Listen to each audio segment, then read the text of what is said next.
Arts, a form of expression, years of human thought and influence, all on a single canvas. Art has always and will continue to be an integral part of society, all the way from the Neolithic cave paintings to current modern contemporary arts. Art has ruled human expression and has unified humanity. When it comes to understanding how art has ruled society for centuries, one can look no further to the Renaissance, a movement that not only shaped art as we know of it today, but established the bridge to a modern society.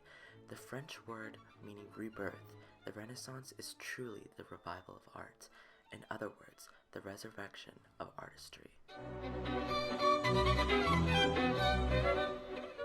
To fully understand the Renaissance movement, it is important to look into how this movement actually began.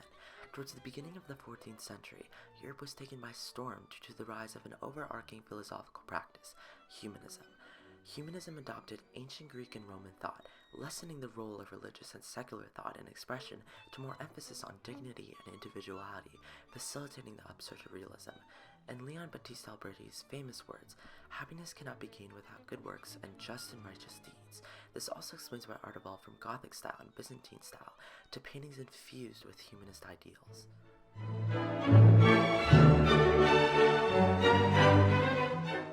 Most of you know about the great Michelangelo and Da Vinci, but are you aware of the artists that started it all?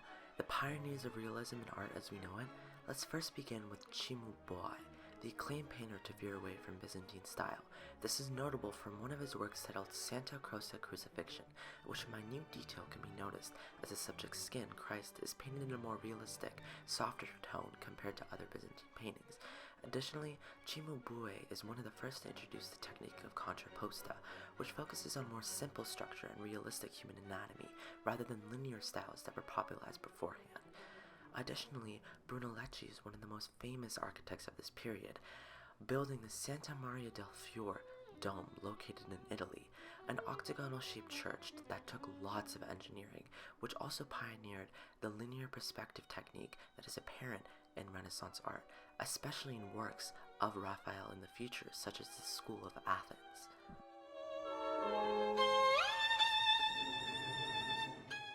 The High Renaissance was the golden age of the Renaissance, in which art and humanism flourished. The quite little Renaissance man of this period was Da Vinci, the masterful painter. A quick look at the expression of the subjects in this artwork titled The Virgin of the Rocks, and it is clear to see the emotion and humanism emphasized through this masterpiece, making it one of Da Vinci's most underrated works. This is a common theme in many of Da Vinci's pieces, even the mysterious smile of the Mona Lisa. Da Vinci also utilized the technique of chiaroscuro, meaning the play between light and dark contrasts, as well as the technique of fumato in his artworks, an Italian word meaning smoky, soft, or blurry. This technique worked closely with chiaroscuro, blending light and dark colors to create a haziness, especially in borders of objects and subjects to create more realistic portrayal. This is perfectly apparent in the skin details of Mother Mary and her infants. Next we have Michelangelo, the sculptor of this period. Beginning with Michelangelo's David. Standing at 14 feet tall, Michelangelo's statue depicts the biblical hero David moments before he defeats Goliath, a revolutionary scene since most art previously depicted David after battle.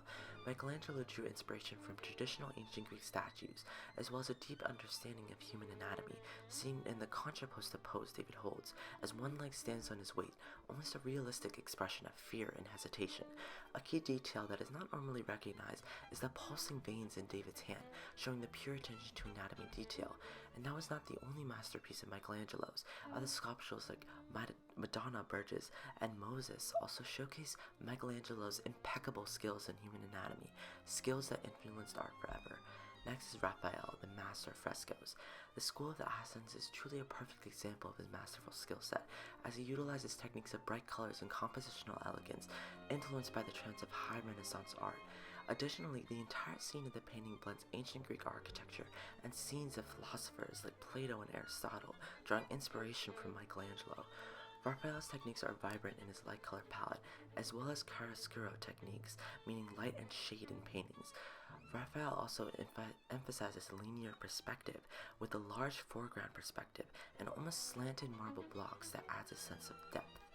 Additionally, we have Donato Bramante, the architecture. His Tiempo is not normally recognized, but has become the most prominent piece of European architecture. Commissioned by Pope Julius II, Bramante's dome structure recalls classical styles and showcases gigantic dimensions, drawing inspiration from early architecture. The Northern Renaissance spread throughout Germany and the Netherlands. Jan van Eyck was one of the main catalysts of this movement, as he continued to emphasize on religious symbolism. He was notorious for oil paintings that utilized luminous detail.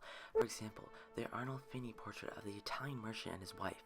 It is important to note the amount of detail that can be recognized, even in the reflection of the mirror in the background, proving Jan van Eyck to be masterful in depth and perspective.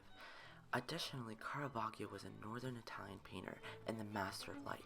He adopted Renaissance techniques of chiaroscuro and blended it with his own perception of light, creating oil paintings that were truly revolutionary.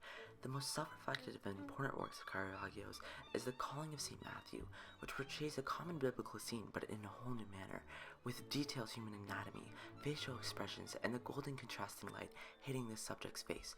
Caravaggio truly stands out as a catalyst during this time period, establishing a style that would change art forever. Renaissance art changed the world. It established the bridge to a modern society. It influenced not only art but philosophy and human development. It completely changed the way artwork was perceived. The Renaissance truly proved that art will never die.